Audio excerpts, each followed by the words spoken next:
আসছি।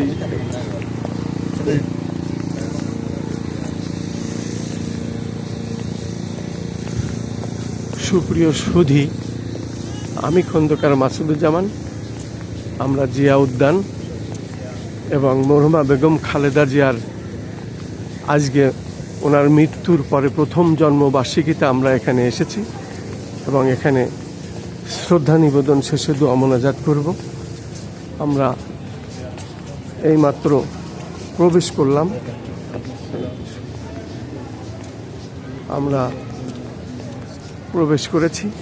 আমরা এইমাত্র কবরের সামনে আমরা আসলাম এবং এখানে এসে আমরা দেখতে পাচ্ছি বিভিন্ন এলাকার মানুষ এখানে এসেছেন, শ্রদ্ধা নিবেদন করছেন, দোয়া মোনাজাত করছেন এবং আমরা এটার জন্য এখানে এসেছি।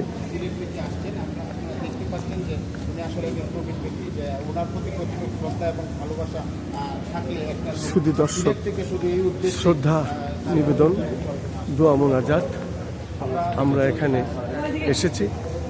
আমি কবরের সামনে থেকে এখন কিছু কাজ করছি।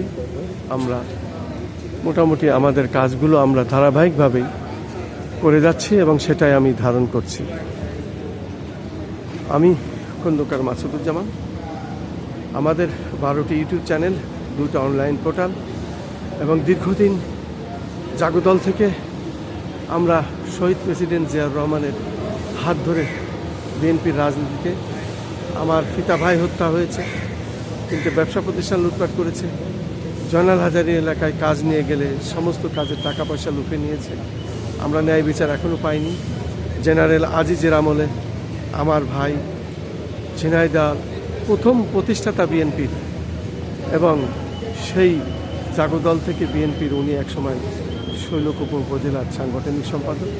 তাকে জেনারেল আজিজ অপারেশন ক্লিন হার্টে ধরে নির্যাতন করে এবং বিভিন্ন সময় জেল, জুলুম, ডিটেনশন, মিথ্যে মামলা, হয়রানির শিকার হয়েছে। আমরা মাননীয় প্রধানমন্ত্রী আপনার সঙ্গে দেখা করতে চাই এবং আপনি ন্যায় বিচার করবেন, এই প্রত্যাশায় আমি খন্দকার মাসুদুজ্জামান আজ জিয়া উদ্যান থেকে আমরা এখনই দোয়া মোনাজাত করব এবং শ্রদ্ধা নিবেদন করব।